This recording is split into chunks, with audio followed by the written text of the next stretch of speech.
Okay, thank you, Wendy. Okay, good evening, everybody. It's 7 o'clock. Local Development Plan Task Force agenda tonight. Could I just remind everybody that it is being live streamed? If you're not speaking, can you please turn your mic off? If you are, obviously, just turn it on. Apologies for absence, Wendy. Yes, Chair. There's been apologies from Councillor Anderson and Councillor Jeffries. Thank you very much. Item 2, to approve a correct record of the minutes of the Local Development Plan Task Force held on the 11th of January 2021. Is everybody happy with that? Yeah. Okay, thank you. Item 3 is items of urgent business. I haven't got any tonight. Item 4, has anybody got any interest at all? No. Okay. Thank you. The item is item 5 on page 9 of the agenda.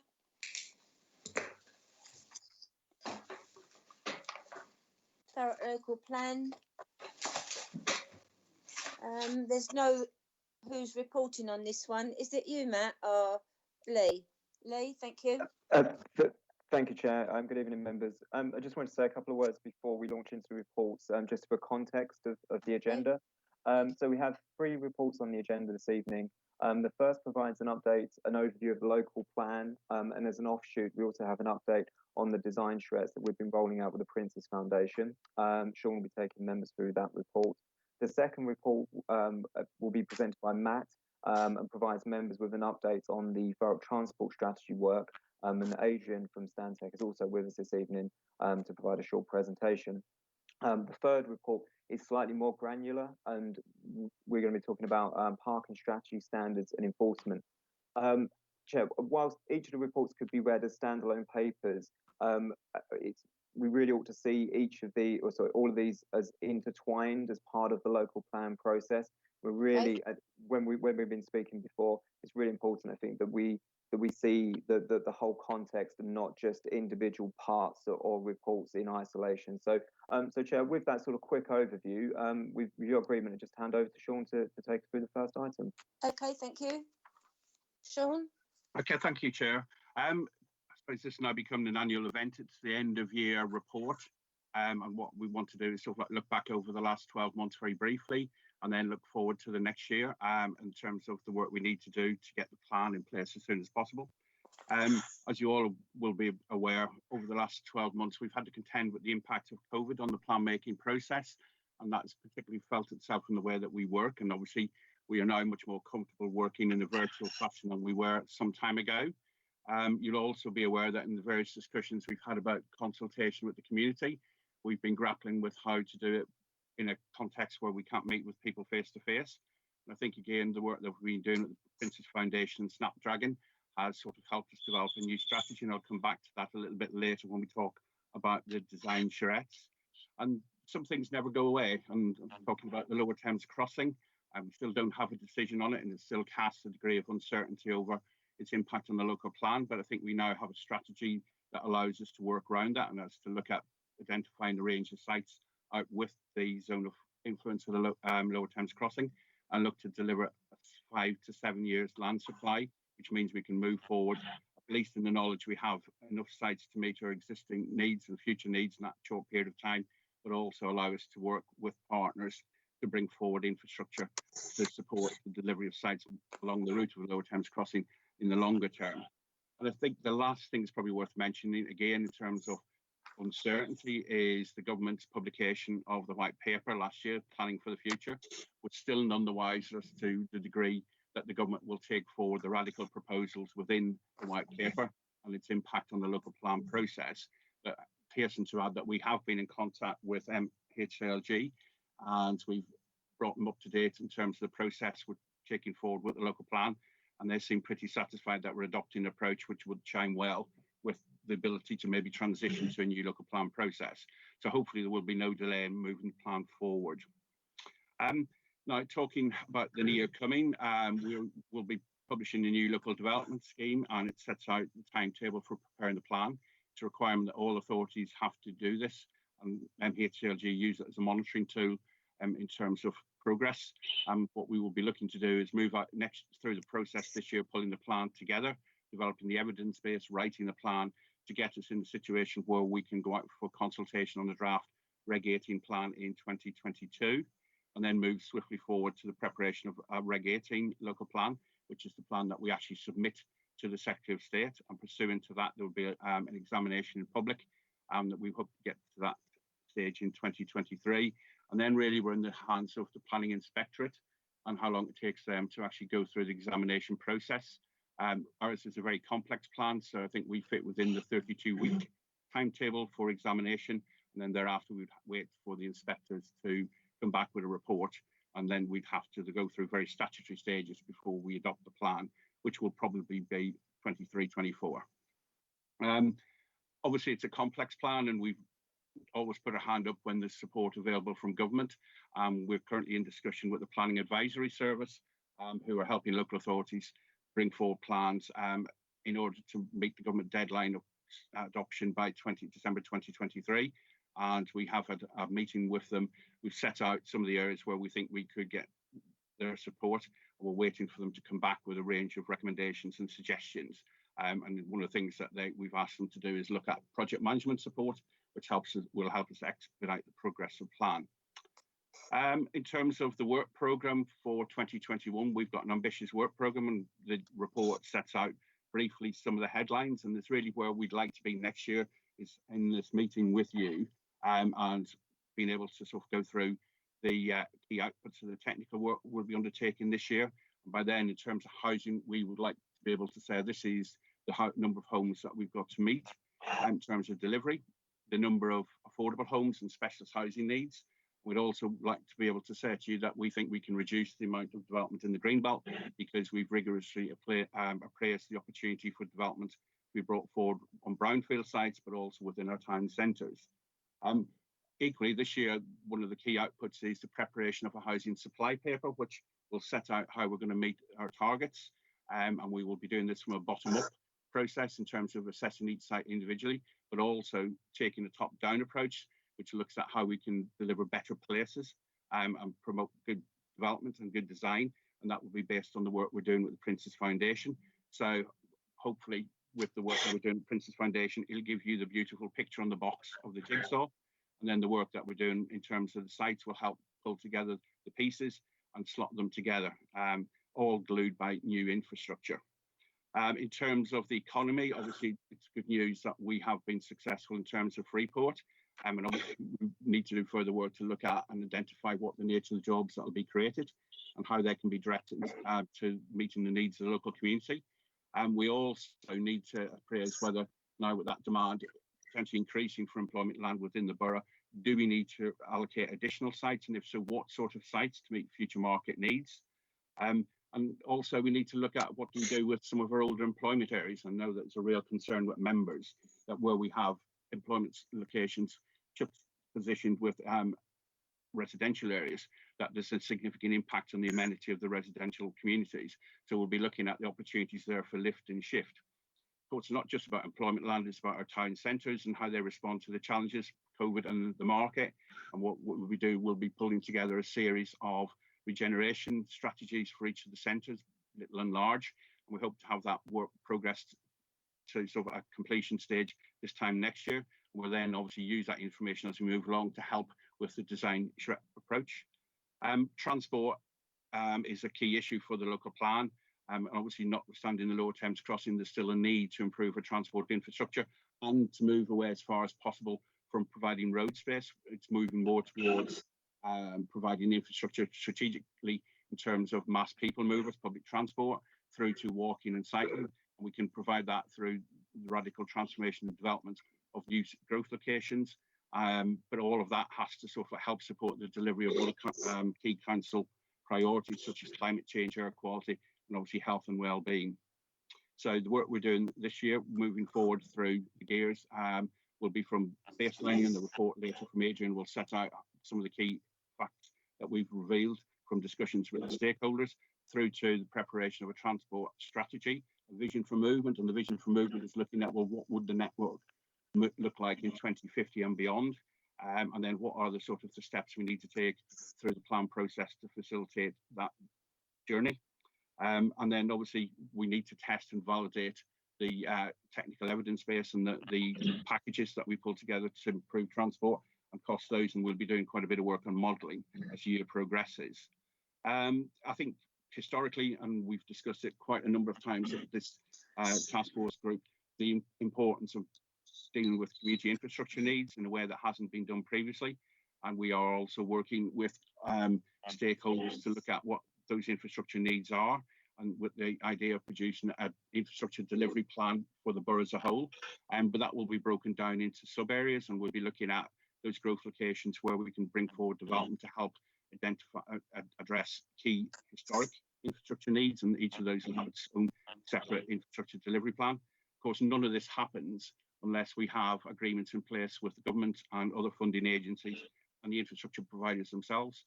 So we will be reaching out over the next 12 months to get those agreements in place and to build up a consensus on what's needed to deliver growth over the plan period.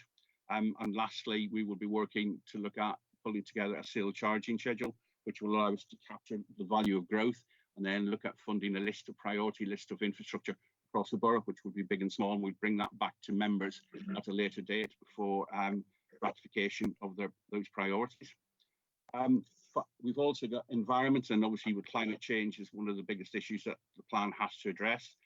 With climate change comes problems with flood risk, energy and water resource, but we also need to look at the quality of the environment we're creating in terms of landscape, green belt, and how they can help deliver health and well-being objectives. And this just shows how integrated the local plan is, because those are obviously priorities and other services. So it's really a delivery tool for the council as a whole.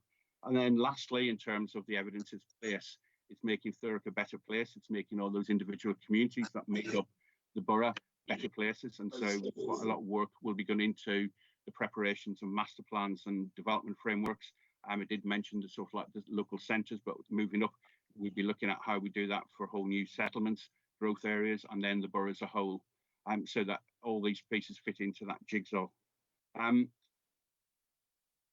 Underpinning all of that will be the need to prepare a new design guide for the borough. So that's one of our priorities now, to get that in place. So it actually will allow us to set out those principles to guide the future development and evolution of those places.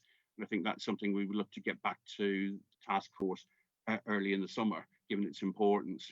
Of course, all of these things and the plan will be dependent on the level of resources, what happens with the white paper, and also with COVID-19. And hopefully we're moving in a better direction in terms of the ability to maybe have some face-to-face meetings in the summer, but obviously we'll have to take stock at the time that we start the process of community engagement. We are readily aware of the need to bring members with us, and what we will be doing is we will be pulling together a member engagement strategy, and that will be member engagement at all levels. I think previously, as we worked towards preparation and publication of issues and options 2, the approach we had was leaders group meetings on a regular basis, so that we're aware of next steps in terms of the local plan process. We will want to back that up with all member briefings in terms of the evidence, but more particularly when it comes to strategy development and the options that are there to allow the members to feed into that process. But equally, there's a significant role for overview and scrutiny, as well as the task force. Task force tends to be where we bring emerging technical studies to the group for comment. I think that we will continue to do that, but we'll obviously need to involve scrutiny committee a bit more in terms of the technical work. So between stuff like leadership group and the task force, hopefully we'll be able to give real meaningful opportunities to members to engage in the process. One of the things we've discussed again previously is the impact of COVID on community engagement, and the government's quite clear that notwithstanding its impact on the ability of local authorities to engage communities face to face, we could and should be taking appropriate steps to continue to do so virtually. And this is something, again, that we will continue to develop, and we'll obviously have the opportunity in the summer with the SREP process to test additional measures. But one of the things that we will need to do, again, is to pull together a new statement of community involvement. It's a statutory requirement for us to do that and set out how we've consulted, something that the inspectors will look at before the open examination. So we will bring that to the task force later in the year. Just an update now in terms of the design charrettes. I think we've probably had 4 meetings where this has been subject for discussion with members. We've really made significant progress on this. We started in December with setting up the consultation portal on the internet and on the council's website.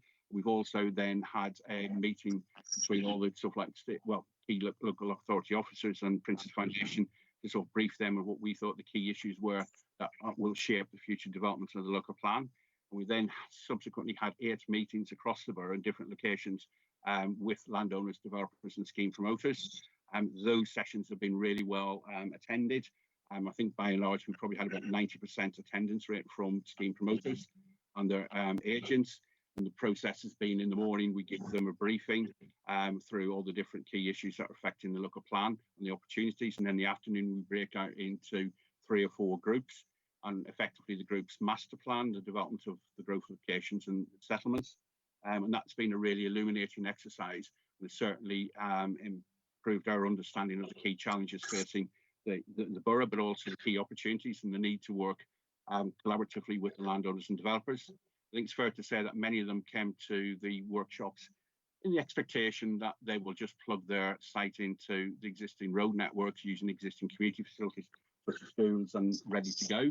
I think what the work we've done with them has demonstrated is that there are bigger infrastructure issues that need to be addressed. Give an example is Bulven. 2 days after we had the Bulven workshop, the village was flooded. So the solutions there obviously lie outside the village to an extent, but will require all landowners working together and the government and local authority to address those. Next stop on the tour was Chadwell St Mary, and obviously the significant opportunity for development to the south and to the east of the settlement, but all of that will be predicated upon the need to deal with transport issues. And obviously a bypass may well be required.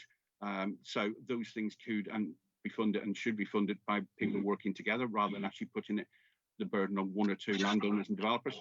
So as we've moved to other areas, same issues are cropping up. Secondary schools is clearly something that's sort of like a key issue. Landowners, developers, when they produce master plans, have always left out a secondary school because really they want to obviously maximise the value of their own sites for housing and other uses. We've been at pains through all of these sessions to say you need to work collaboratively to find that site and make sure that each village and settlement growth area is self-sustaining in terms of schools and other infrastructure. So bit by bit, we're beginning to get that more collegiate approach and consensus on what's needed to bring forward a successful local plan.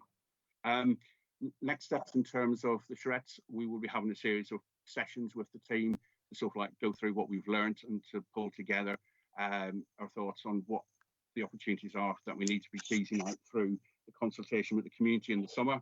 And then the reports will be drafted and pulled together for the autumn, and we bring them back to the task force at that time. Also, it's probably worth mentioning that we had in the past talked about setting up a planning performance agreement approach to support the local plan, and we've started a pilot in Averley, and those meetings have gone really well. And we've started to pull in outside agencies such as Homes England into the discussions. And again, they are been very positive in terms of looking at the opportunities to support the authority, but also the landowners and developers and bringing forward housing and community infrastructure. So that'll conclude the briefing. Has anybody got any questions? Inevitably. Thank you, Sean. I've just got 2 or 3 quick ones, and then I'll let everybody else come in. Obviously, because we're a public meeting, I just thought it would be good to how we got to how many number of homes we've got to plan for, how we get to that, Sean. Affordable homes are fine. They're only affordable if people can afford them. And I didn't see it in there. It's probably in there, and I might have missed, and I did read it thoroughly, but the medical hubs, have they been pulled in as part of this? You know, the 4 hubs we're going to build, or 2 are already going ahead and 1's started. So that's just the 3 I've got at the moment, Sean. Okay, Chair, if you remind me if I missed anything when I go through in terms of responses. First question is always the interesting one. Where do our housing needs come from? It's probably fair to say it's a black box. obviously over the last 10, 15 years, the methodology for assessing housing needs has changed considerably. I would say up until about 10 years ago, local authorities would commission consultants to go away and pull together a strategic housing market assessment. And they tend to do that in collaboration with neighbouring authorities. And so what would happen there is that the consultants would go and model demographic change that was likely to occur over the period of the plan. So births and deaths, inward migration, and all these factors would give you a number. And then on top of that, what they would often do is look at, is the local authority planning to meet any economic growth targets?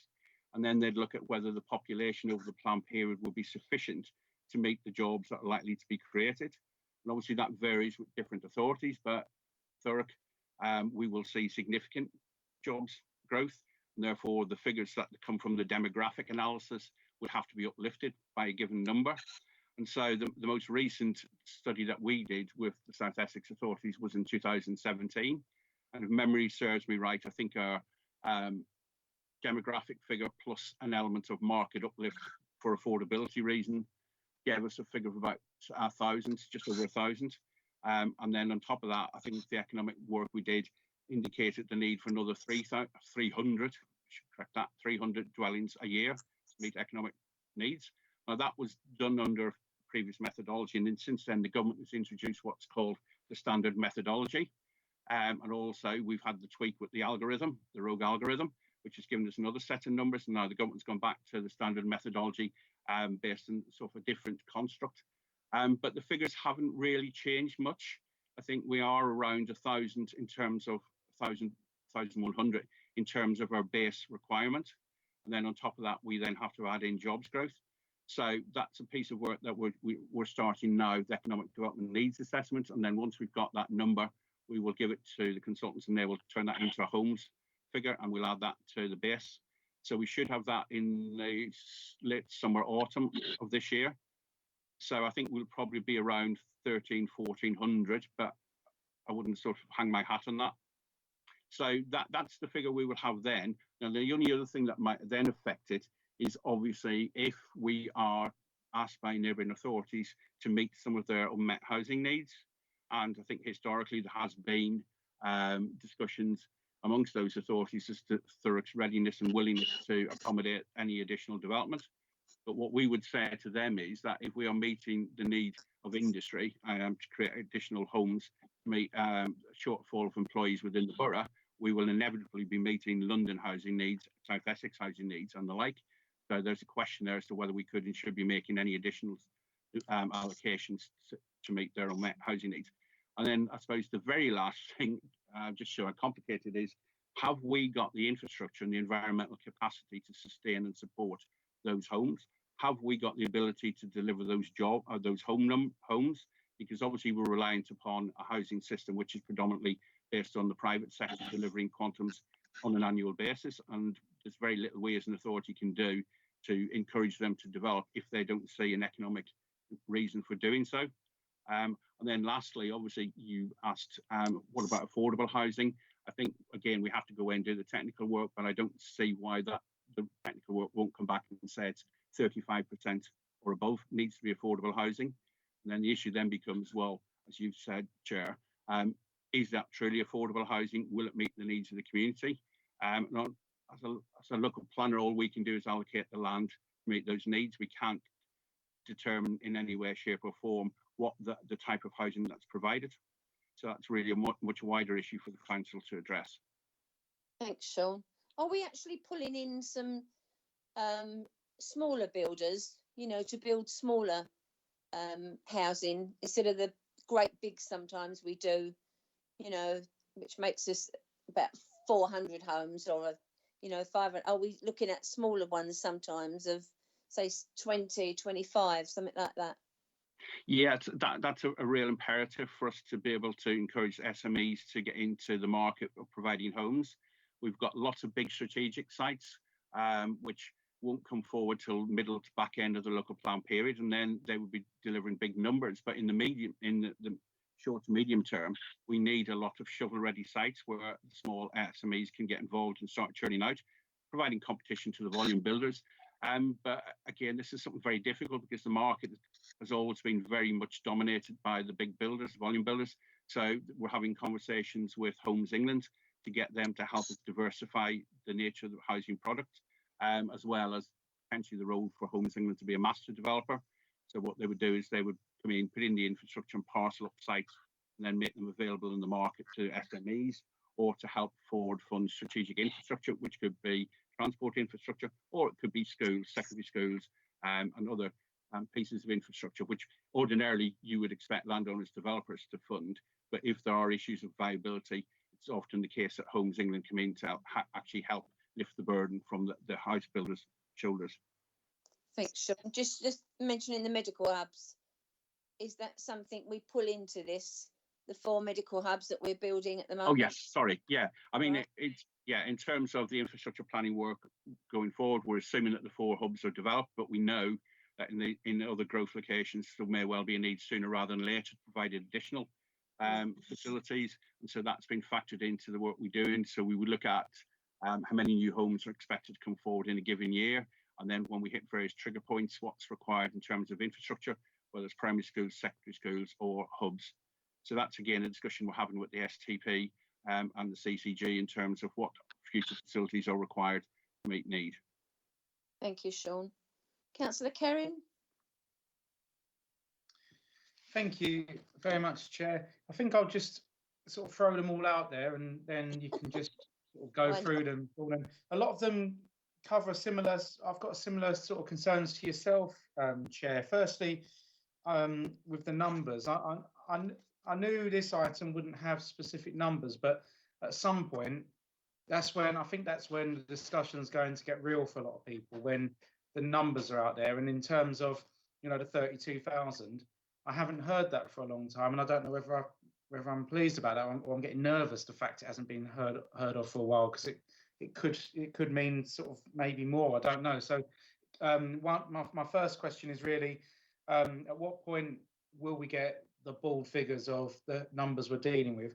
Secondly, in terms of housing, it's really, I think there's really 3 options really. It's either urban intensification, village expansions, or new settlements. And I think we need to know really, really soon what kind of sort of housing we're looking at, because people already living in sort of crammed urban areas would have something to say about further intensification, and we need to sort of look at what quality of housing we're producing. And my last one, it's interesting that we talk about the number of jobs we've got to plan by economic sector, and it kind of links to the question that Councillor Redsill said about affordability, because for example, do we know how many workers in Thurrock count as gig workers, for example, and what their average wages are, and what sort of what affordability of housing would be based on that, for example, because there's lots of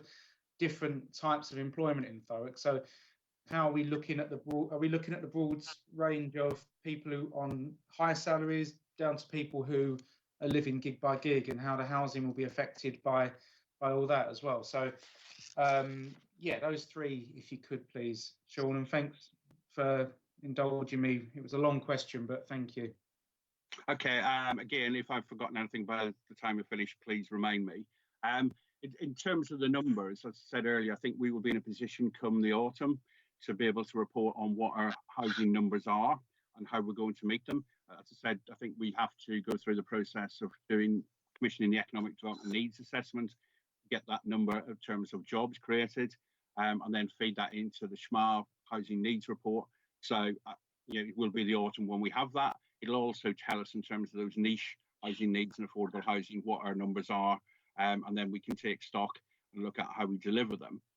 In terms of the gig economy and how we look at its impact on our needs, I think we've got quite a lot of information we've collated for the SHREP processes, looking at each settlement, looking at house prices, and then looking at the wages that people are earning in those locations. So we can see that there's a mismatch in some locations between affordability, and we can make that information available should the members want. I think the technical work we do for the local plan will obviously have to take into account stuff like what's going to come forward on those big sites, and that may well have significant implications for the nature of the jobs we create. So I think stuff like there'll be the bottom up, looking at where we are today, baseline, and then looking at where we might be 10, 15 years down the line in terms of the type of jobs we're creating. What we don't know at this stage is how many jobs will be created and how much the local community will be able to access those, and equally how many jobs will be created offline, and whether that will be within Thurrock or it will be somewhere else within South Essex. So there's quite a bit of work that needs to be done before we can be sort of like totally clear as to what our future needs are and stuff like the implications in terms of affordability and wages. So basically, it's kind of wait to the autumn. All this will sort of come out in the wash in the autumn. Yeah, and I think a fair assessment of what you just said, really. Yeah, but what we're doing over the intervening months is we're number blind. We're looking to see what we can deliver in terms of good quality housing in sustainable locations, i.e. good growth, and then looking at what sites we've got and then making those decisions as to what we can sustain and deliver. And as I said earlier, there are quite a few factors that we have to take into account. There's no point in actually going for a big housing number if we know we can't deliver it, because that will only create problems further down the line. And also, if we don't have the infrastructure, we need to make sure that we can have those conversations with government to get that funding support. Otherwise, those homes won't become real. I know it's very frustrating. We are very frustrated as well, because we've seen those numbers change on a yearly basis. And I think that even then, when we've got that number in the local plan, we will have to monitor it on a yearly basis, and they may fluctuate. But I think 1,400 homes may well be sort of what the technical work gives us as a starting point. Thank you. And Sorry thank you, to go Chair. over your head, Councillor Karen, but you did ask about the quality of housing, didn't you? Yeah. Will that be looked at? We had built some awful housing in the past where I've got one on my site, Persimmon's site, and that is really disliked all over because of the quality. And you say they're 3 bedrooms and one isn't even possible to get a bed into. So, you know, I think we've got, as Councillor Karen said, we've got to look at the quality too, Sean. Yeah, totally agree. And as we've been doing the SHREP process and educating the landowners and the house builders, we've been showing them examples of poor housing and then showing them examples of really good housing built in areas with similar characteristics to Thurrock.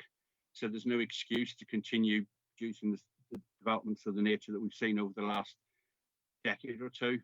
So, you know, we totally support the need to improve standards of design, but it's not just the housing itself, it's the environment that the housing is located within, the amenities within walking, cycling distance, all those things need to be brought into the mix, which is why we're going above. We're not really talking about sites as such, we're talking about places. So if we set the bar really high in terms of the design of the individual units, then we must make sure that the places where people live in meet their needs as well and meet health and community wellbeing needs. I think we can just learn a little bit from Councillor Rice will probably have something to say about this, but the Chadwell site, the new site, the council site, I mean, that's a lot to be desired. That is really beautiful, you know, and if we learn from that site how it looks in building council property, that looks so much better now, because we can probably all think of housing sites that were built years ago that are really awful, but that site in Chadwell does look like it's encompassed everybody, you know, the older people, the bit of flatty development that's not too high, and I think that's been really good. So just to give a little bit of praise sometimes. We've got a nice one by Seabrook Rise as well. Court, where, you know, you know, when people try and look at old council properties, they look really, really nice, you know, and the residents are proud of them, you know. So lovely. No, that's brilliant. Yeah, I mean, just to back up. Sorry, Chair. I was just going to say, just to back up what both of you said, is that various documents have been produced by South Essex authorities, and they've always highlighted those developments as being something that we should all be looking to bring forward. Definitely. Thanks, Sean. Councillor Rice. Thank you, Chair. Yes, Sean, I mean, in Chadwell St Mary, the Chair is absolutely right, Councillor Redsall, when you talk about the new housing there, I mean, that incidentally was agreed by myself, my wife when she was a member, and Barbara Brownlee. We wanted to put all bungalows on that area, but we weren't allowed to because of the government grant. But it still looks nice. But the real issue, Sean, is the affordable units. The affordable units really should be managed by the housing department and not by the developer.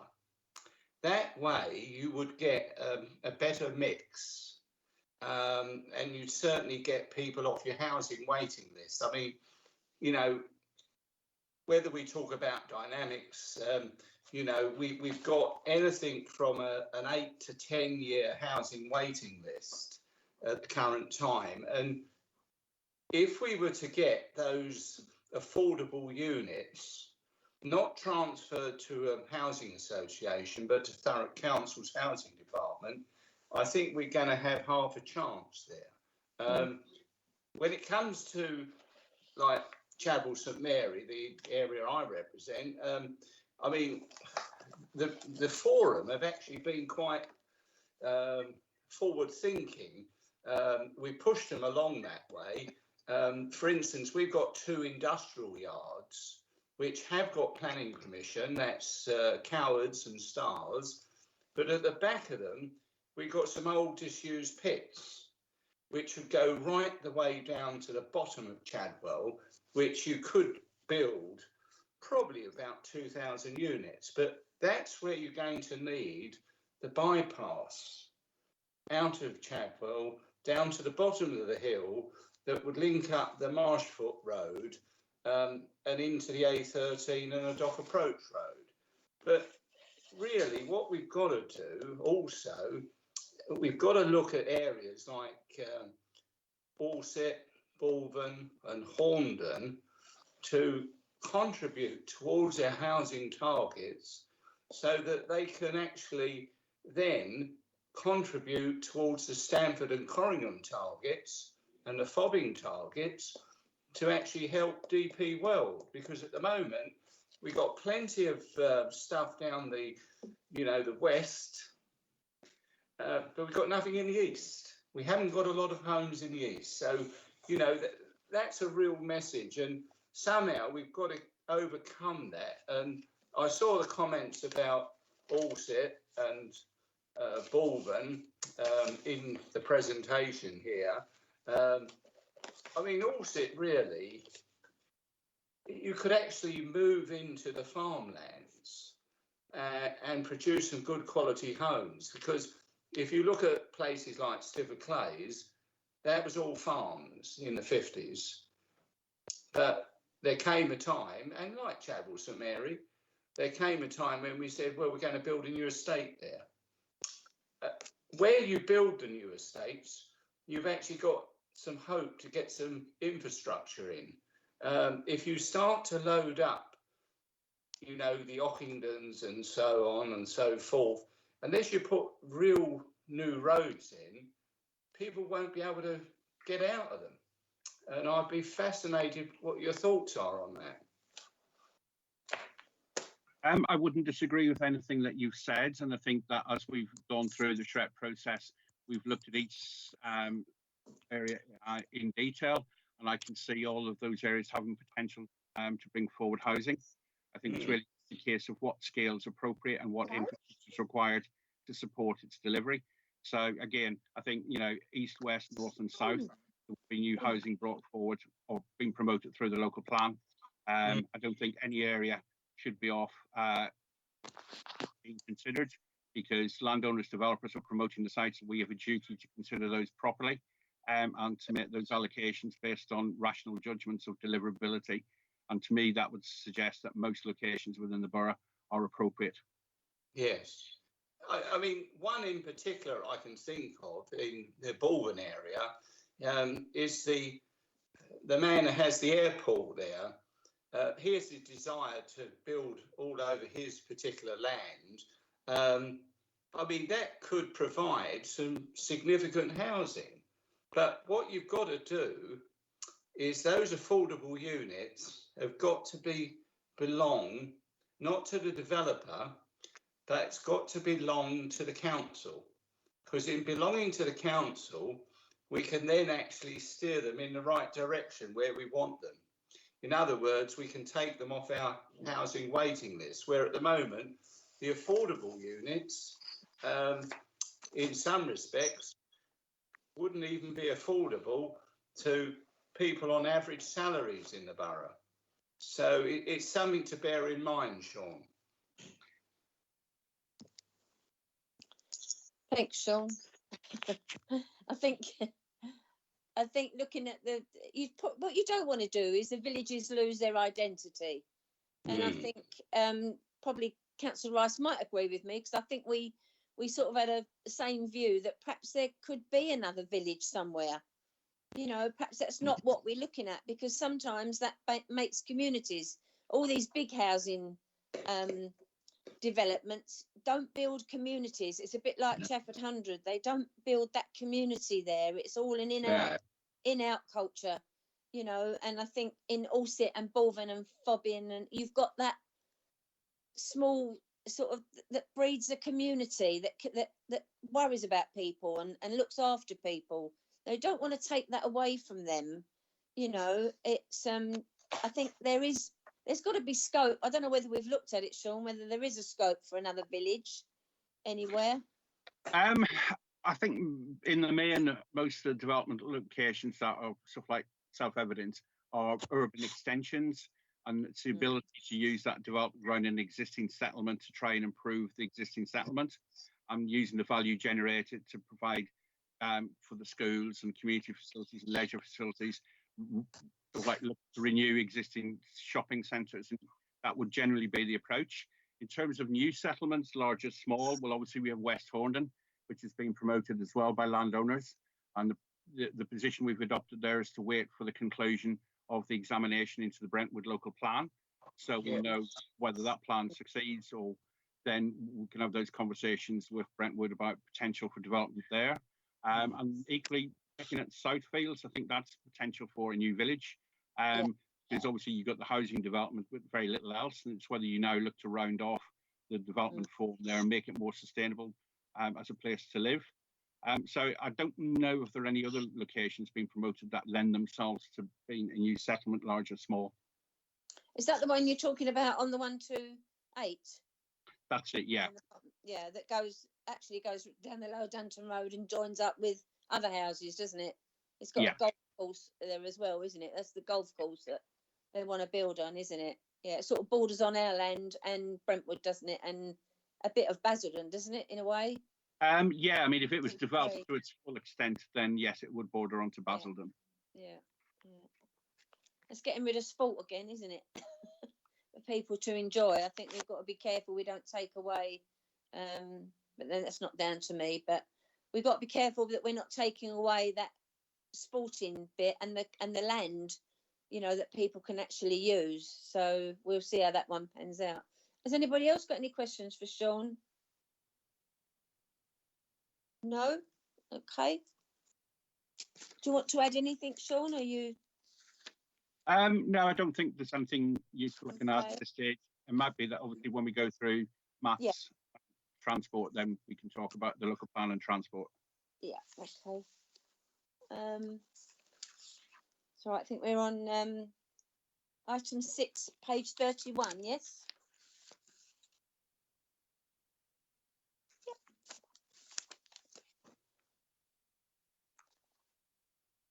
Hi, Chair. I think that's me then. Matt.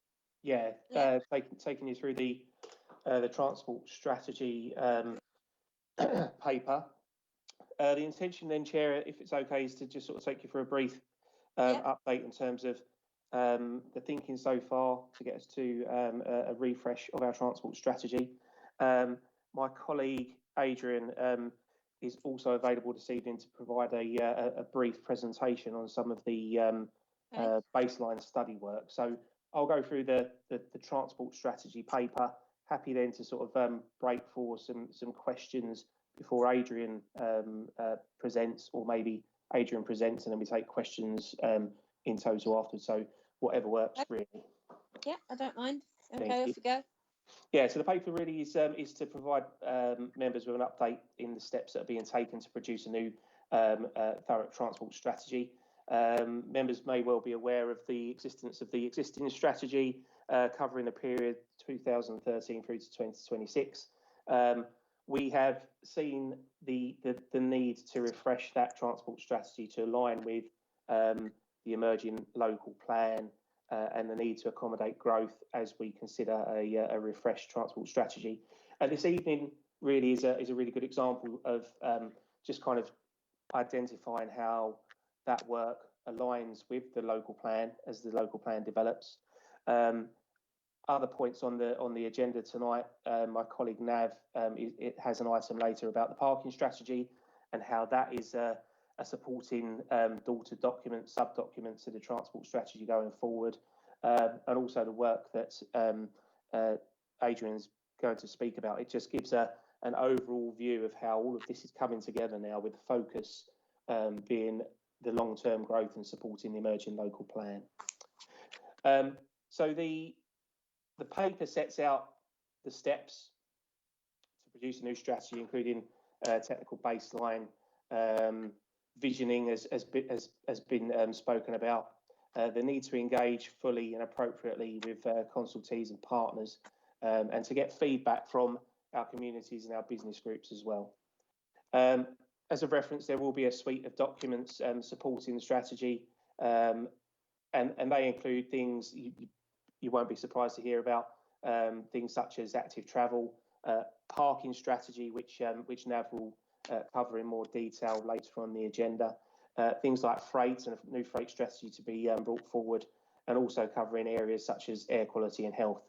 But they are just an example of some of the sub-documents that need to be brought forward as we're developing the strategy.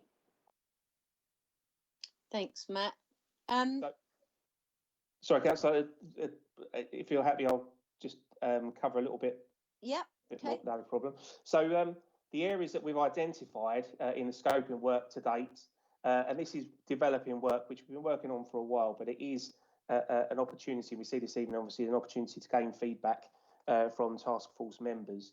And areas that will be covered within the transport strategy, some are very similar to those that are included in the existing document, things like road safety and safer roads, delivering accessibility, addressing congestion, improving air quality, and facilitating regeneration and growth by ensuring that we're connecting our communities.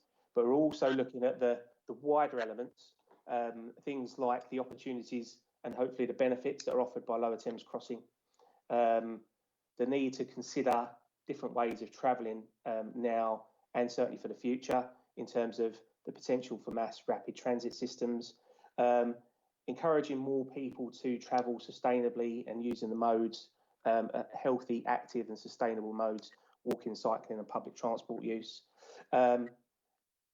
Bringing forward the connection to the River Thames and looking at how that can be integrated over time with new development to bring the river, rather than being a barrier, it's something that can actually support and bring forward transport options.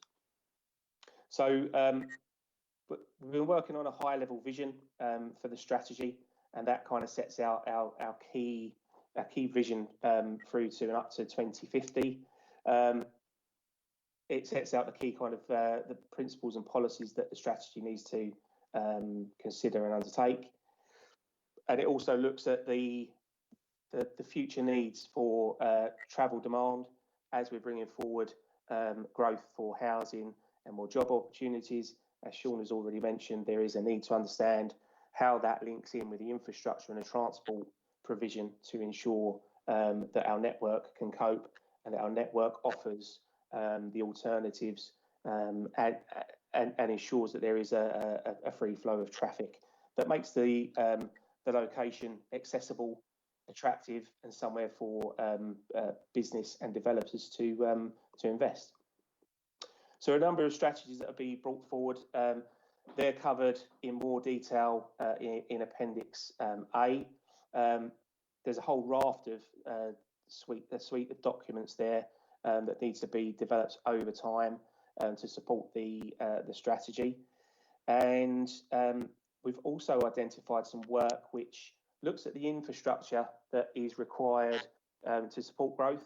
Appendix B identifies a couple of plans, one kind of showing core projects, and then one that goes into a bit more detail in terms of a first sifting and sieving of projects, just kind of looking at different areas of the transport network, different modes and different things that need to be considered as we bring forward the strategy. Very much work in progress. There are examples of what we're kind of discussing to date, but certainly things that can be built on and developed over time. There's also a need, as Sean's already referenced, to understand the numbers in terms of housing provision, where they will be built, and what impact that capacity of building new homes will have on the network. And there is a need, as already referenced, to undertake some detailed transport modelling, which will feed in the numbers in terms of growth into our transport network and identify in a much more robust manner where interventions might be needed, where there are pressures on the network. So a much more informed process in terms of identifying where growth is planned to occur and modelling the effects of that growth, modelling what the network does now, but certainly modelling the effects of that growth on the network into the future. And then there's just a very broad timescale programme for delivering this, the steps through to a new transport strategy, which is set out in the plan. But basically, we're looking to work on developing an interim transport strategy over the next 12 months, and to look to take that further in terms of supporting action plans, implementation plans that will then go into more detail in terms of what is delivered on an annual basis and over a period of time, as set by the transport strategy. So I'll leave it there, Chair, if that's okay, in terms of the transport strategy update. Like I said, happy to take questions now if people want to do that. Members want to do that. Yeah. I've only got two really. It's good. It's good to see that everybody knows probably how I feel about the river, but it's nice to know that we are including that in now, and it's going to be used more, I hope, in that way. The freight strategy, does that include any sites for lorry park, which we need lorry parks? We've only, as far as I know, there's one at Tilbury at the moment, and the one at West Thurrock. Have we got anything in the pipeline? I know Tilbury too are doing something, but I think we need something in the middle of the borough. Is it looking at anything that we can do with that?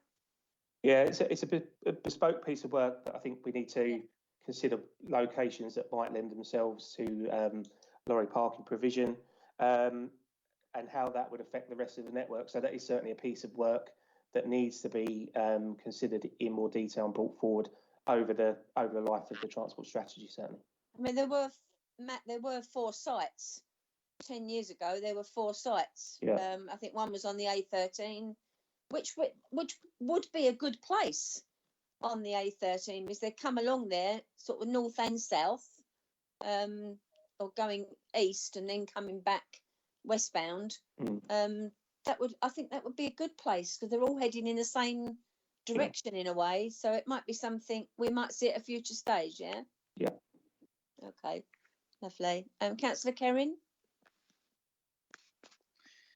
Thank you. Yeah, just quite simple. Well, could be a simple question, or might open a can of worms. I don't know, but is this strategy Lower Thames crossing proof? I.e., if the crossing goes ahead, do you come back to us and say, actually, everything I told you is now null and void? See, the chair is laughing. I think she knows where I'm coming from with it. Yeah, it certainly takes account, obviously, of Lower Thames crossing, and some of the big infrastructure things that need to be considered alongside that Lower Thames crossing conversation that will facilitate growth in certain locations, and enable improved access on the network. We are working, as you will be aware, we're working with the Lower Thames Crossing team within Highways England. We're also working with the wider Highways England team to identify where there might be opportunities to deliver improvements to big parts of infrastructure on the strategic road network. Part and parcel of what we're doing is also identifying, I've spoken about the more active and sustainable travel modes, and they are going to be quite significantly impacted. We want more people to walk and cycle, just generally. And Lower Thames Crossing will have an impact, but we are working with the Lower Thames Crossing team to ensure that the non-motorised user element, the guys that aren't in cars and buses, are planned for and facilitated in terms of new or improved routes and provision, so that if a route is dissected by Lower Thames Crossing, that there is a provision made to ensure that we don't lose the ability to encourage people to walk and cycle. And we are looking at doing a piece of work with them where, over the construction period, people might be put off from walking and cycling, or even using the bus because of delays through construction. So there's a lot of work being done there, and a big piece of work to be taken forward, I think, in terms of how people are encouraged not to be discouraged from walking and cycling over a period of time through LTC, and then to bring people back to walking and cycling, to keep that message going, really.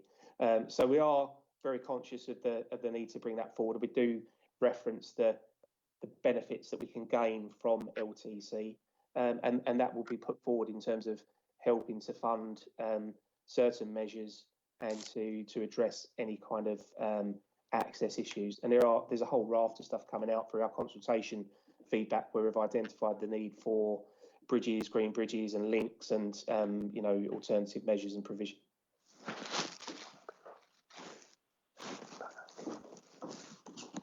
Councillor Spillman.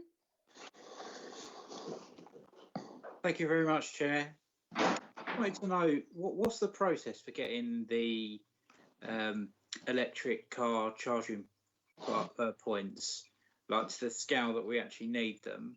What's the process for getting that moving and for making that happen? Because obviously that's a huge undertaking. It is. Because at the moment some garages have got one fast charging port, and you're lucky if they've even got one.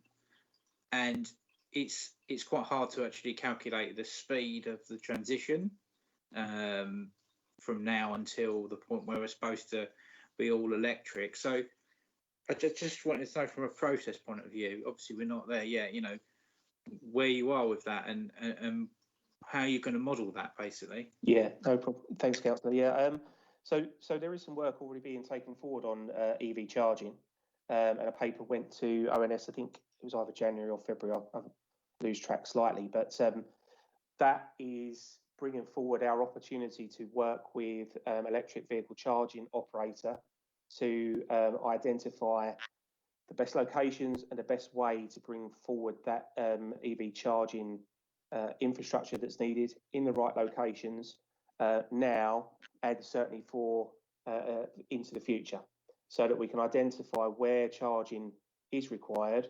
And that kind of focuses on on-street, curbside kind of on-street parking and car parks that are available to the council to influence.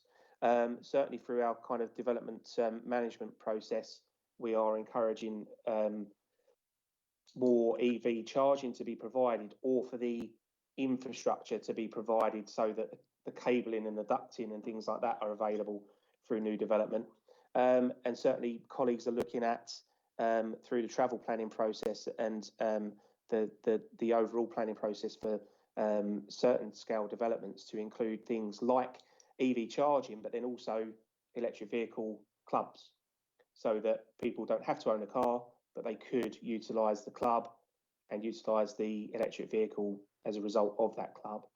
And we're also aware and working with Highways England, who obviously have control and responsibility for the strategic road network, to identify where there are opportunities for additional charging to be placed on that part of the network as well. So more about petrol stations, maybe on the A13, around the M25, kind of junction 30, 31, rest service areas and the like. Because again, there's a balance between the charging provision that is needed in terms of all-day charging and the low-level charging, standard charges that might take 6, 7, 8 hours to charge, versus the rapid charging provision that will be needed for some users on some parts of the network where they might only want to stop for half an hour, 40 minutes to charge. So we're working on, with the Highways England to understand how they might roll some of this forward, so that there's a kind of a balanced offer, I guess, across the piece. Because, as you quite rightly say, it's a very rapidly moving area. EV ownership is increasing. More people are interested. The charging provision is one of the things that has to be brought in, and it has to be right in order for more people to feel comfortable and assured about purchasing an electric vehicle and knowing that they can charge it when they need to charge it. So we are certainly bringing that forward. There is a procurement exercise happening at the moment, actually, in terms of bringing in a partner, an operator, to help us deliver what's needed.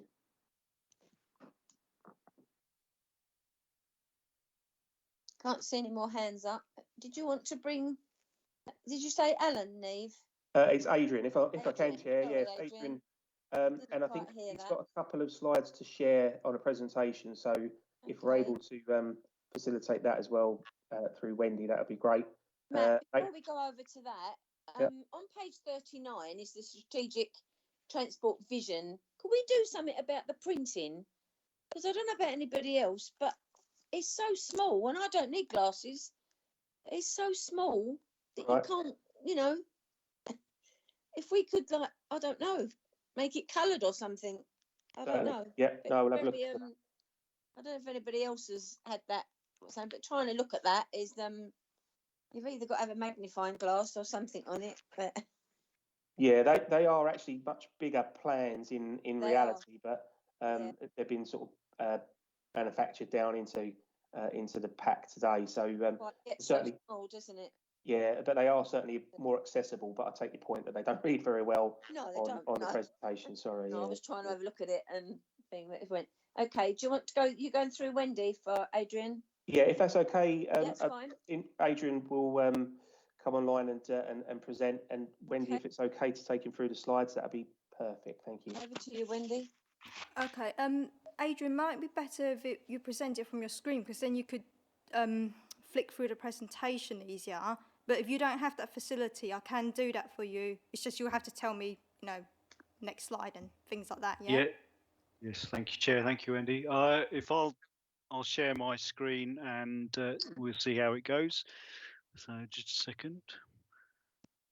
Just transfer over to that. If you can tell me if you can see that screen. Yeah, very pretty. Thank you very much, Chair. Okay, so as Sean and Matt have said, this study sits alongside the development of the local plan, but also from the transport strategy as well. So, but primarily it's basing the evidence base for the local plan, and so there's a range of information that we have used and looked at. So looking at my screen, you're going to see various highlights that I've put in there to help myself. So there's a slight difference to the other screen.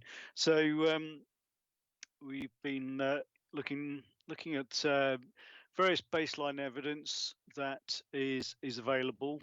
We haven't per se gone out and collected any new data, new evidence.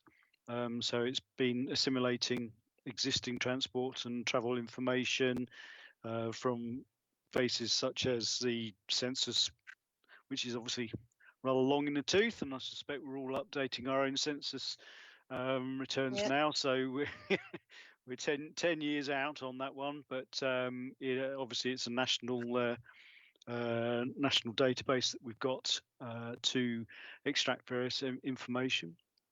We've got a lot of traffic data that's been collected by various sources, including the council themselves, that we've got access to, and community health information, so and road safety. So there's a raft of different data sources that we're using to pull together a picture of the way that people travel, what their travel needs are, when they travel, and why they travel. So that's been brought together.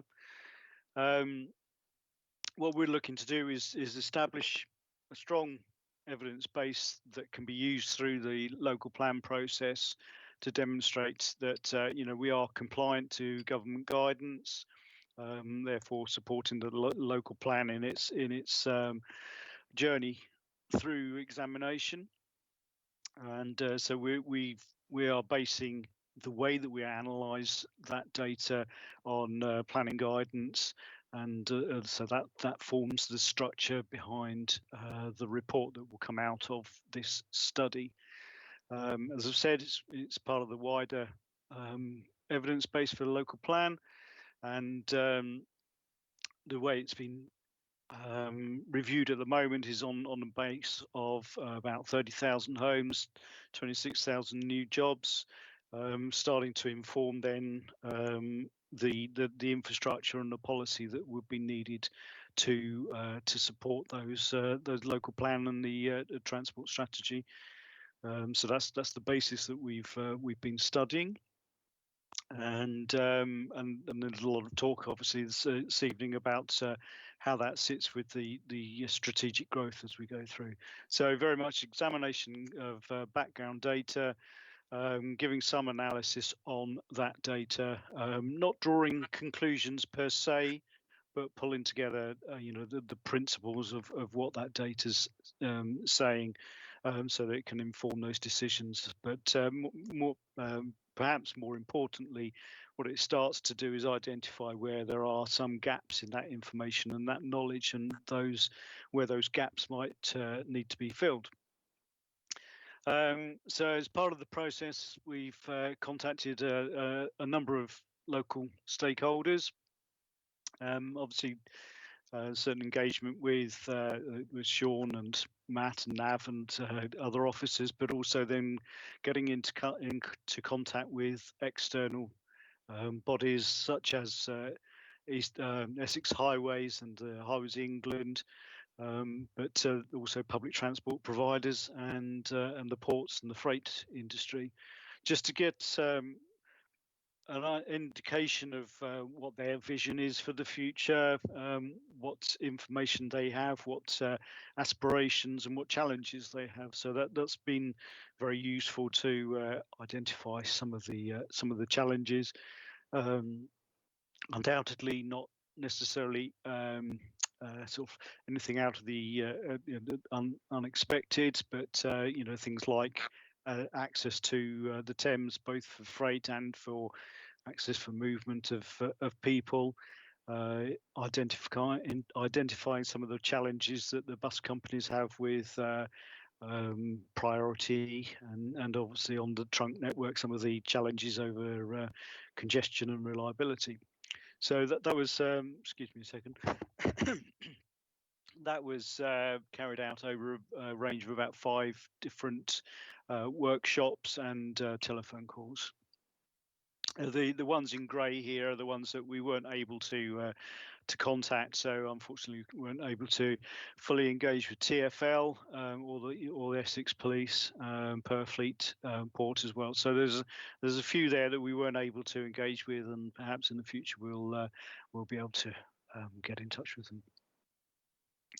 them. So key points that were raised from a local authority perspective, it was about the cross-border and the multimodal connections, and Highways England, as said, not surprisingly, it was around some of the interchanges and some of the congestion that is experienced around the trunk road network in the borough.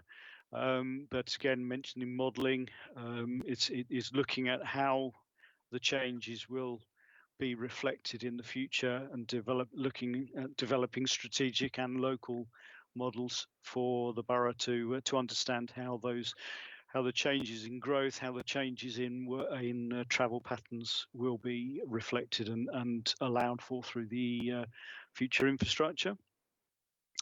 Ports and logistics. For me, it's quite interesting how important the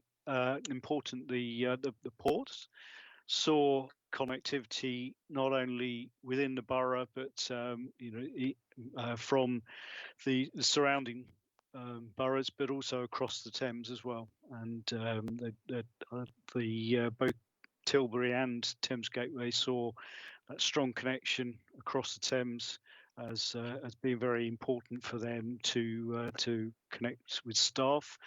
But then for them also, it's about the balance of rail freight with passenger freight and the impacts that will have, and obviously that will become increasingly important with the announcement of the free ports recently as well. So sort of clearly an important point for them. Again, water transport. We had Thames Clipper involved, so we didn't manage to reach the ferry, Tilbury Ferry per se, but the impact of expansion up into London and back down from London for passenger services, getting new jetties, increasing that interface with the Thames, and certain keenness anyway from Thames Clippers to extend their services out to the borough. And then the rail companies, certain state of flux obviously in the rail industry at the moment, but they're very keen to increase their capacity and their reliability. One of the key problems or challenges they've got at the moment is obviously they've had a great downturn in demand recently, and so it's tracking the way that then changes in the future. So reflecting as we come out of COVID, out of the pandemic. As I said, the report's structured around 6 topics which are set out in planning guidance. So that's accessibility, congestion, mobility, safety, the environmental side, pollution, carbon, and then affordability.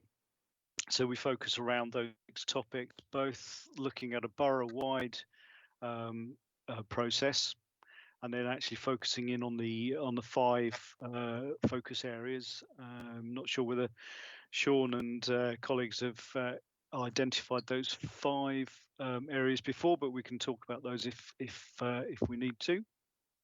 So the study will come out, as I said, with information that's either borough-wide or focused down to those 5 areas. What we've done is had after a review of the draft, we've had a bit of a reshuffle on the report. So a lot of the core information will be provided in appendices and maps, just to sort of try and reduce the front end of the report and make it perhaps a little bit easier to consume, should you say, and then data at the end.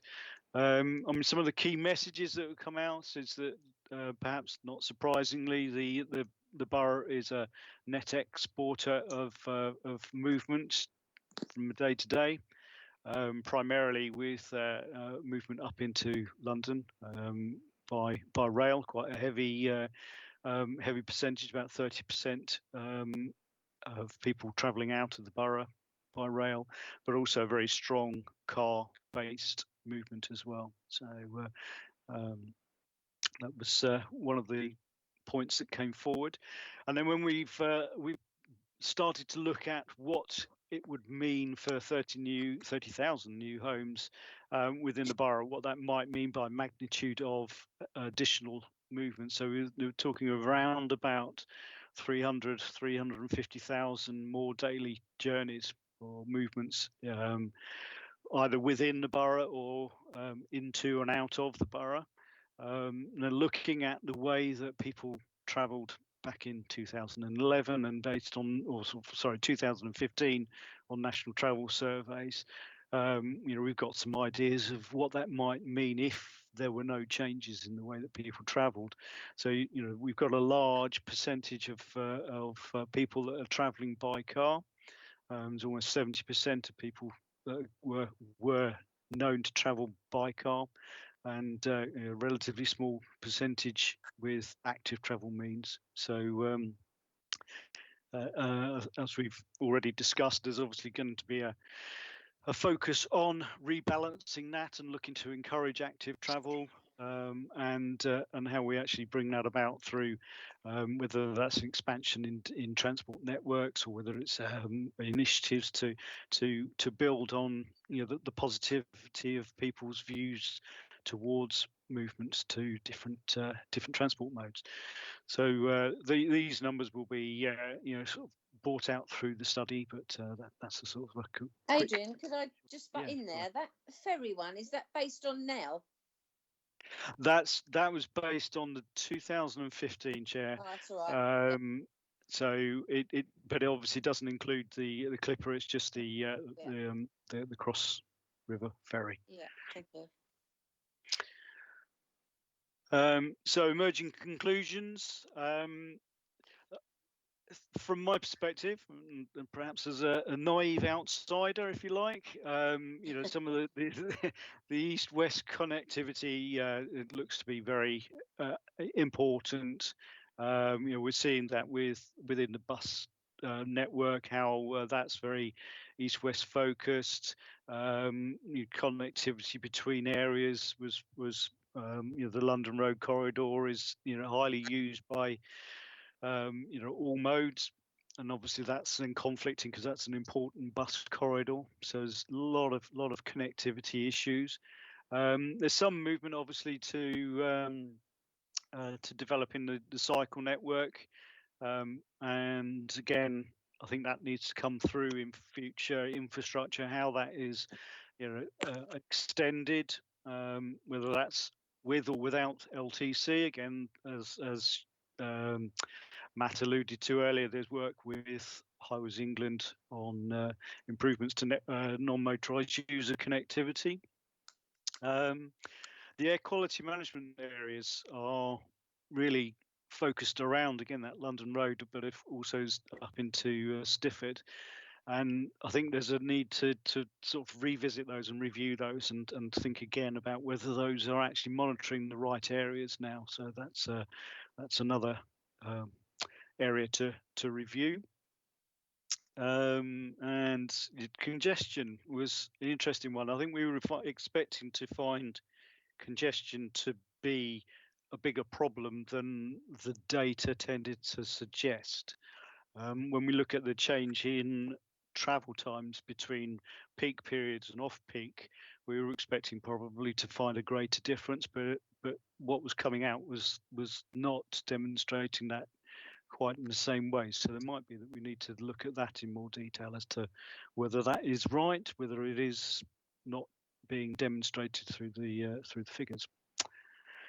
And then at the bottom here, the thing that obviously we're all challenged with is how we actually allow for the change as we come out of pandemic, how people's lifestyles will change. Are we all going to start flooding back to offices? Is that movement into London going to reduce, and therefore there's a greater focus on local movement as people's freedoms come out, rather than that more strategic movement. So I think that's going to be important, and obviously couldn't be reflected in the data that we've got.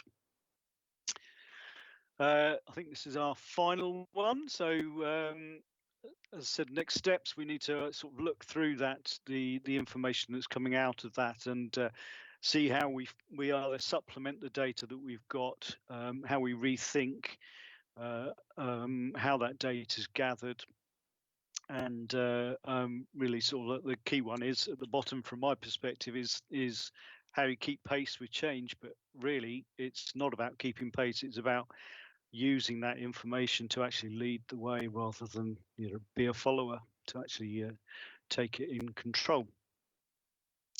So I think that is my last slide. I can either carry on sharing or stop sharing. And take Right, any well, questions, please, Chair. I'm sure there's some questions needed to be asked, Adrian.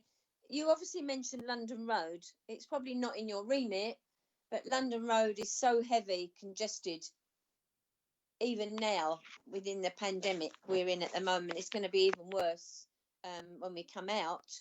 And I wondered if there's anything, probably not in your remit actually, but whether something is being done to look at that road, because as you get further westbound on London Road, there's lots of tunnels under that road, because we've had a couple of sinkholes happen, the last few years. So, and I don't think people know, because we used to, when there was factories on the opposite side of London Road leading out to the Thames, it used to be taken out that way. So there are lots of tunnels that go out to the river. So I think that's something we ought to take into consideration, that we check the road, because we are putting an awful lot on that road. Thank you, Chair. Yes, you're right. It is sort of beyond the current data analysis, but obviously it's that sort of information that we do need to start to factor into the strategies as they develop. Matt mentioned mass rapid transit. That's the sort of corridor that we might need to think about, that the sort of the more innovative approaches, and obviously structural integrity aside, but also connectivity along there, that all needs to be brought into it. So Matt and Sean, I don't know if you want to come back on anything else. Yeah, happy to come in there, Chair, if that's all right. I mean, yeah, fine. London Road has been one of those challenges, isn't it, for a period of time. Things have been looked at along there. You remember the CERT route proposed along there to try and tackle some of the issues and take an amount of the traffic flow and the weight of vehicles away. And certainly that's part and parcel of that longer term strategy that we're talking about now, and understanding how certain parts of the network might be approached and changed somewhat to accommodate different ways of travelling. I'm not aware that there's a particular structural issue along there, but the maintenance and structure guys will be aware if there is an overarching issue with the tunnelling under London Road. But certainly from a wider point of view, trying to encourage more bus use, mass transit, and active travel methods along London Road. My only worry with that, Matt, is there's more traffic travelling down London Road, and there are tunnels underneath it. They go back as far as Hog Lane, actually. Yeah. Because we had a sinkhole there, didn't we, in Hog Lane, which gave way, and obviously my ward's got lots of them in anyway. Yeah. But I think London Road, where they used to take the stuff out to the ships, before a lot of the housing was put there, I think it's made that road even worse now. Actually, I'd say the pollution on London Road is probably one of the worst roads in the borough for pollution, if you live alongside it. It's certainly one of the larger air quality management areas identified, and that is focusing the need to look at doing something differently along there over time. Not only because of the air quality, but it is certainly a significant part of what we need to consider. As you say, living along there, it is very close to the roadside, and if the levels of traffic and heavy traffic continue to increase, the problem will only get worse. So we have to. You've only got to look at how the new housing is becoming dirty now as well. And it's all the old houses are really black. Yeah. So the new houses are becoming that way as well. So I think it's just too much traffic on the road. Does Sean want to come in, Matt, or you? I can't see anybody now, but Let me stop sharing, Chair, if that's all right. If anybody's got hands up. Thank you, Adrian. Cheers. Thank you. Sean, did you want to add anything to that? Or are you all right? I'm all right with that, Chair. Okay. I can't see anybody with any questions. Wendy, can you? No, there's no hands raised, Chair. Okay, we must all be satisfied then. Thank you, Adrian. Thank you very much, Chair. probably next time when you come again, we'll probably have a lot more. Certainly will. Thank you very much, Chair. You're welcome. Thank you for the report. It's really good. We're on for, if there's no questions, item 7, page 41. Parking policy and strategy, parking design. Is that you, Sean, or? It's Nav. I think. No? Right, okay. Hello. Hi, thank you, Chair. So welcome. this introduction. I'm Naftis Sung. I'm Strategic Transport Manager at Thurrock Council. So the paper we're looking at here is a suite of documents that make up the parking strategy, enforcement and standards documentation. And it follows on from previous items that both Sean started off with and Matt followed on, in that this links up directly to the transport strategy, which then falls into the local plan, and is needed to set out and understand those transport impacts that will impact on the borough. And this kind of sets out the effective management of parking and parking provision for new development and the network in general across Thurrock. So made up within your pack, there are 4 documents that set out what they are. So this is the primary document is the parking strategy document, supported by the parking design and standards document and the parking enforcement strategy. And the full document that within the pack sets out the full suite of responses received as part of the public consultation process we went through in developing the parking strategy. The primary document, as stated, is the overarching parking policy. And this is quite important because actually the council does not currently have an adopted parking strategy. A number of documents have been produced in the past, but they have never been fully adopted. And so it's important that we take this forward and set out all the various policies we need to help manage that parking process across the borough, both in terms of demand and for new developments in terms of setting out the requirements that we have. As developed, set in place, the policies help govern, implement and manage parking across the borough, as well as a whole range of associated factors that go with it, such as car clubs and transport assessments, etc. While parking in a traditional sense has been considered and remain, i.e., standard cars, we've also given an opportunity to consider and provide a process to take forward emerging technology. So already mentioned today was electric vehicles and the charging process, and other modes of transport that might be out there, i.e. the level of requirement for car club provision and such forth.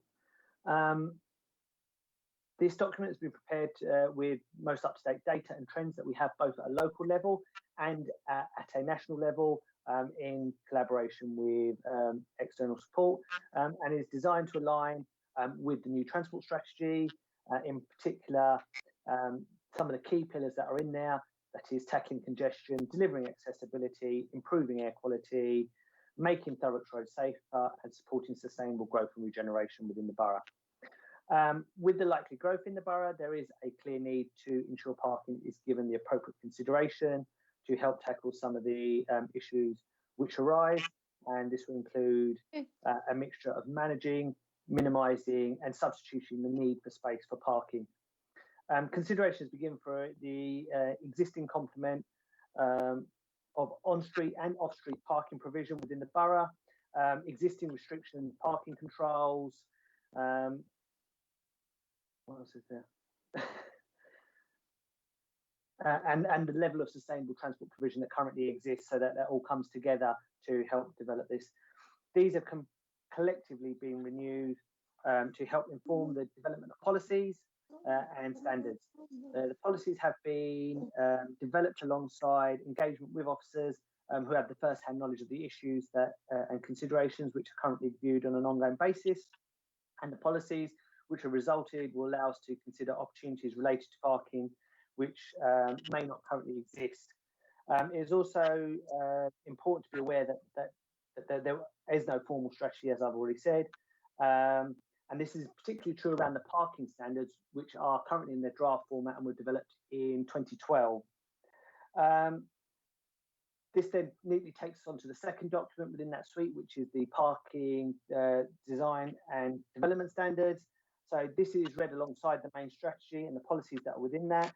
And its primary function is to set out the required provision of parking for new development across all modes of transport, not just cars, and the design requirement which support this type of provision, such as the measurements, dimensions of parking spaces that are required depending on type, such as blue badges, also for what type of provision is required for cycle parking, motorcycles, and electric charging point provision.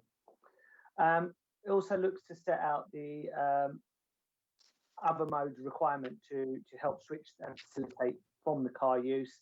So it is important to remember that within new developments, we don't just focus on cars, but also enable people to take the opportunity to cycle to a destination or to cycle from home, and having the appropriate provision there that they can store a bicycle or secure it appropriately when they reach their end destination, as well as key important documents when we go through that planning process, such as what's needed in the transport assessment and travel plans, and to be able to support that transition to other modes. The parking provision is set out using the user classes that is commonly used within the planning process, so various modes, and these also reflect the most recent changes that have taken place in that process. And in terms of how the standards have been developed, they are taken from the 2012 version. However, these were developed using a very methodical process in terms of reviewing the parking demand across a wide variety and type and locations of demand for parking across the borough to identify what that is. And it also takes into consideration proximity of key sustainable transport nodes and access to influence that. The final document that supports this suite is the parking enforcement strategy, which is far more operational in nature rather than the other two, which are much more planning driven.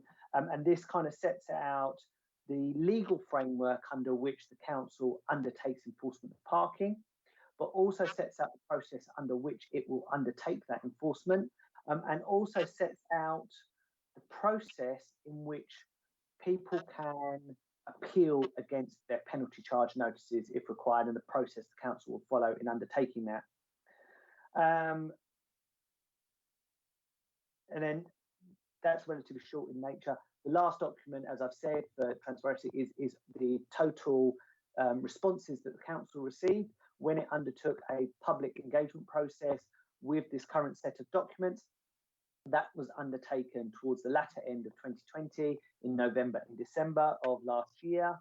As a general, there was nothing in that consultation that implied that there was fundamentally anything wrong with the standards. And in general, there was actual support within those responses to take forward the suite of documents. Generally, parking is a emotive subject when considered by members of the community, and the vast majority of responses we received out of this process was actually around the actual enforcement of parking, which are operational in nature and are really outside of the remit of the consultation process that we were undertaking. However, those comments that were received have been fed back to the relevant department within the council. We've engaged with them on that process. Was there a need for inclusion, anything else furthermore into that enforcement strategy? From really what's come up, it's more about the idea that actually there's just a demand for more officers to go out and enforce, and there's just a limited number that the council is able to employ and undertake. However, they have taken that on board. Of what came through the consultation responses and then further engagement we've had internally amongst officers, there has been some minor amendments to these documents, and so you've got the most recent up-to-date versions that have been amended. However, there is nothing fundamentally changed in the policies and the processes within these documents that would require us to go out and undertake further engagement. They are very minor refinements. They have taken, the documents took some time to prepare.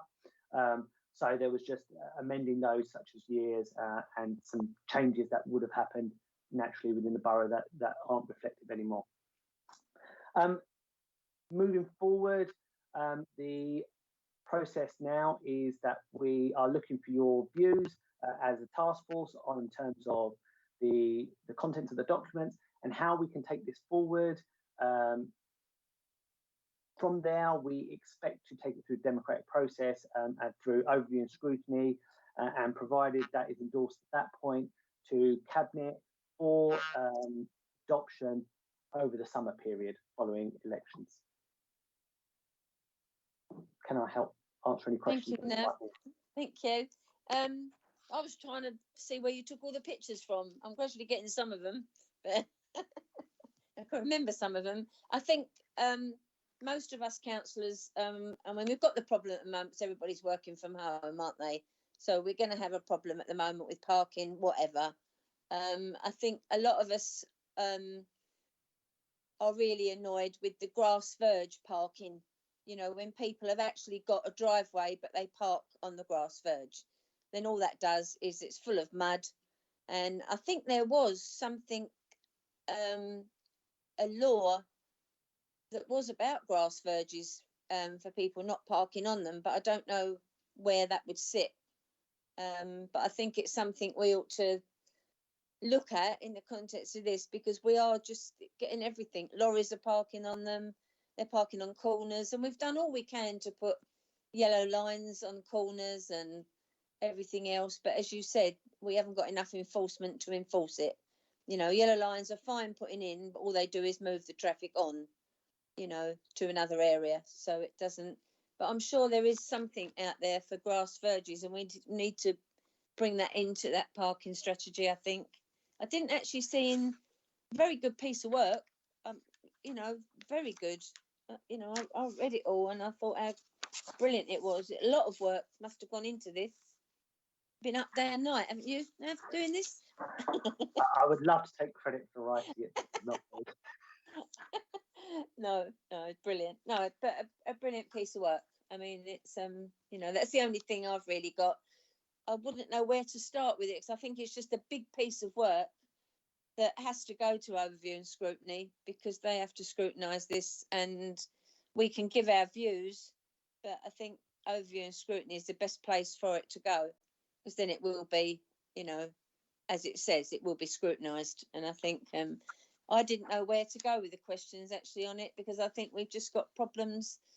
I have in my ward, you know, especially as I've got a lot of grass verges in my ward, and everybody's always complaining to me, you know, about they're turning to mud and everything else. We can put as many trees in as we can, because that does stop people parking, but I don't know what else we can actually do. Could you just answer me one question, Nav? There was a survey done on Blackshot's car park. Do you know where that went? There was a car parking survey done on Blackshot's car park, and Do you know all the stuff was done with it, but I don't know what happened with it. Do you know when that was? Not last year, year before. 19, something like that. 1980. It just went out the window. Everything was done on it. All the men were there.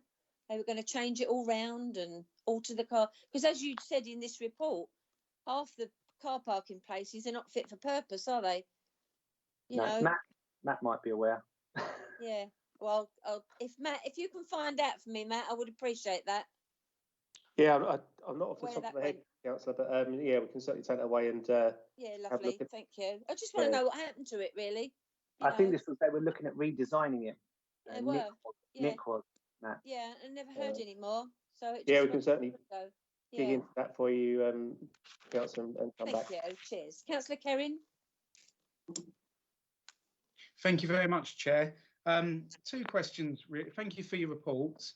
Two questions, really. The first one, to what extent is this parking strategy going to feature in terms of the new homes that will be built in Thurrock, and how important will sort of sustainable parking be? Because, you know, we all are very ward specific at the moment. I know Councillor Redsall sort of talked about her own ward with grass verges. I've got a problem in my ward with where it's so intensely built. There's an awful lot of problems, especially along London Road. My stretch of the wall sort of goes from Florence Close down, Belmont, Parker, Castle, down towards the High Street, and I get a lot of casework to do with parking down there. Simply, there's too many cars for the number of, for the amount of space there. So, what lessons are we taking from both, Councillor Redsell's ward with grass verges, and what lessons are we taking from like my ward where there's so little space to park that it causes problems on a daily basis? Yeah, so thank you for your question there, Councillor Kevin. I think if you look within the parking standards document, what we've set out is what was the requirement for the houses based on their size. And it also takes into consideration their accessibility to a range of facilities that are in there. And so it's a process of identifying what access that they may have so that you can look at the requirement for parking. So it's worked on minimum parking provision and sets out what is required for that. And then this should apply to all new developments that go forward once this parking standard documents are adopted, whether that is housing or whether that is employment sites or whether that is recreation and leisure sites. And it covers the whole range of different types of use classes that are available. So it's designed to build on some of the lessons that have been learned in the past from parking provision that was required. So in the past, there was a maximum standard. So we're looking at it slightly different in what is a minimum. And then there is a range in there. And that's what the Transport Development Control Team are very much looking at in terms of not just looking at what the development is, but how it fits into the wider environment that it's being located in, so that an appropriate level can be determined. Yeah, no, thank you for that, because often when new developments are spoken of, my heart sinks when I hear, well, there's this many properties, but we only need this many spaces because we're near to a train station or we're near to it. And I think, come on, every property that's built from this point on must have adequate parking for the number of adults we're expecting to live in, whether it's a block of flats or a 4-bedroom house or a 2-bedroom flat. If you've got 2 adults there, it's quite possible there'd be 2 cars parked out, so regardless of whether it's next to a train station or not. Do you see where I'm coming from with that? I do. I think some of the factors that got taken is there is a changing trend between lower car ownership now that is being seen across the country. We're hopeful in that that's not reflected in this document, but obviously the pandemic has made people realise in terms of the level of car ownership that is needed. And one of the other things we're looking at, and that has been included in this document, is providing an alternative to not necessarily need that second car. So within that, where there are new developments, we are looking at the provision, long-term provision of alternatives such as a car club, so that you've got access to a car that you can use as and when is needed, that can be located within that area, so that there's a reduced expenditure on you and a reduced need for additional space in there. It won't necessarily work for everyone. That's why there is this provision that will change depending on the type of housing and its location. But if we can, collectively as well, try to work towards reducing that dependency on car ownership as well, will also have a positive impact. There is that whole range of not just managing that congestion and demand that's in the borough as well. That all plays into it. Yeah, no, thanks for that. Just obviously when like Belmont Road was built, the car ownership wasn't that high, and then it changes, and once the property is there, the properties aren't going to change for the cars. It's just, I think ultimately the way society is, in terms of, even if you travel to London every day on the train, which I know is going to drop a little bit with home working, but you're still going to get the car out to see your friends at the weekend or drop your kid. You know, even if I use the train in the week, I still use my car at the weekend to drop my kids off at football practice. And, you know, so it's just, I think it's well-meaning to look at trying to reduce car ownership. But I think ultimately the practicalities of it is that you end up with problems in wards and across Thurrock where you just, if you can't park, it doesn't help as a train station, or if you're trying to do good for the environment. Ultimately, you know, if people own cars, they do need somewhere to put them, I think.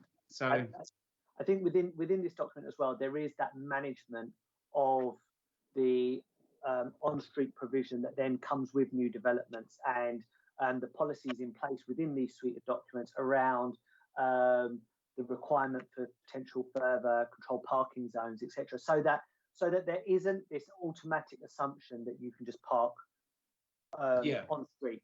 And I think that's something Councillor Redsell said earlier, in that people have that off-street parking provision but still choose not to use it, and it's managing that from the outset, so that there isn't just an automatic assumption.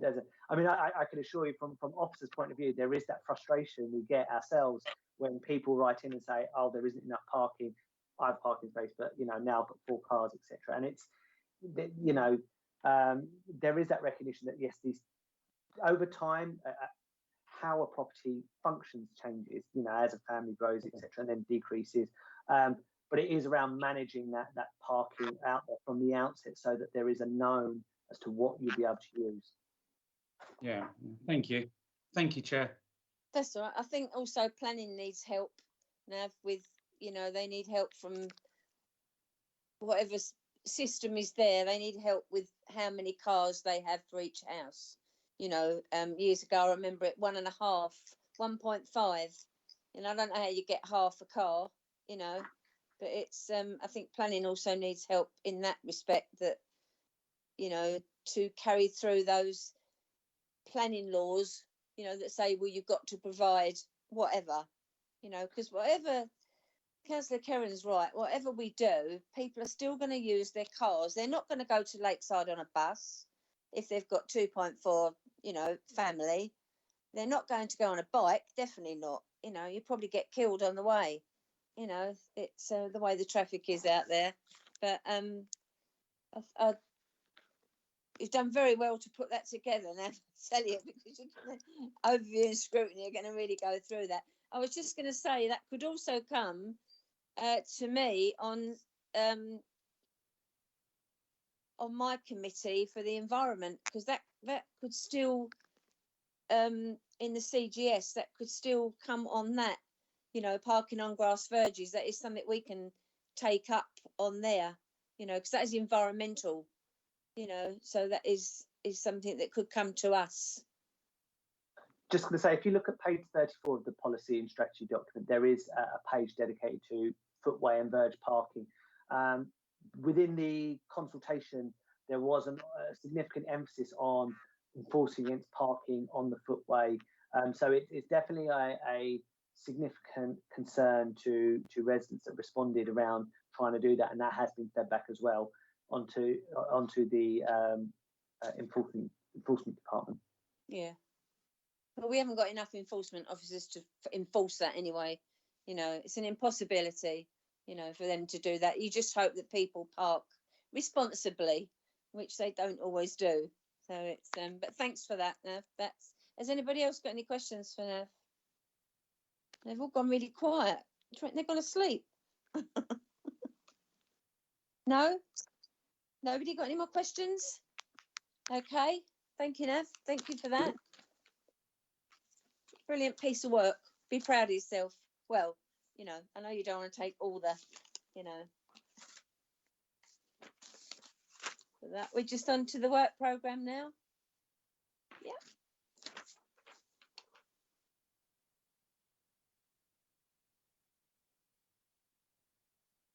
Wendy? Yes, Chair, this is the last meeting of the year, so... Yeah, I can see that Grays Athletic is due to come up in the next municipal year. Yes. So we'll have something back from them Yes, that's right, Chair. We're just waiting on some more information Yeah. before we could confirm a date for that. Okay, lovely. Councillor Kerrin? Thank you, Chair. Yeah, obviously, welcome the Grays Athletic item in the first meeting back. Equally, I wonder if there could be an update on the sustainable travel, please. And if we have another item sort of like tonight with sort of next steps for local plan, could we by then have anything specifically related to how COVID might have impacted the local plan? Yeah, that's a good point. Good point. And also, I imagine by the time we next meet, it will be almost ready for the autumn sort of big report that Sean was talking about earlier with, you know, whether the 32,000 is going to be in there or anything like that. So, you know, so if we could have almost like a sneak look at what's going to hit us in autumn, that would be fantastic. Thank you. That's brilliant. I think what Sean said, we're ahead of ourselves anyway. With COVID, we've been able to, you know, officers probably been able to do more work than perhaps they would have done with getting on with other things. So I don't know if you feel that way, Lee, do you, that COVID has helped some things? Thank you, Chair. Yeah, I mean, the impact upon the local plan is covered in part in the agenda report on this evening's agenda. But if members were looking, hopefully, for a look back, I say hopefully as a look back on something that's happened rather than something that is happening, then absolutely that's something which I would gladly put together. I'm going to hold you to that, Lee. It's a look back. Yeah, I'm going to hold you to that. It's worse when we meet up. I'm blaming you. If there's a spike before the next meeting, then I'm pinning it on Lee Nicholson. That's it. Hopefully that's not minuted. Now I was going to do it. Martin, is it possible just to expand upon the what you was expecting to see for the sustainable travel? Or you mentioned sustainable transport. Yeah. What was you expecting? Sorry, yeah, no problem. It's just an update on it, because when we last had it, it was November. So, you know, by the time the next you know, meeting of this committee is May, July maybe. Yeah, we wouldn't be far off. So, you know, it's not quite an annual review, but just more an update of where we are with it, and anything that's changed since the last report. And because I know there's a lot of funding sort of decisions as well, wasn't there? Like with putting in bids for things and getting government funding. Just, you know, state of play with the new municipal year and everything. Sure. Yeah. Understood. That's fine. Good point. Okay, is everybody happy with that? Yeah. Okay. Right, we're at the end of the meeting. We haven't done too bad considering all that. We've quite a lot of good questions on there. Close of meeting is, looking at that, 8:56. 8:55, something like that, Wendy. Looking at my clock now. Thank you all very much. I do appreciate all you've done over the past year that I've had it as chair. If anybody's up, I wish them all the luck in the world. Hopefully I might see you next year. You know, who knows? It's just got to wait and see, haven't we? I think it's going to be a very different election this year, so we'll just wait and see. And good luck to everyone anyway, and keep safe, everybody. We're not out the woods yet, so keep safe. Okay. Very good. Thank you, Chair. Take care.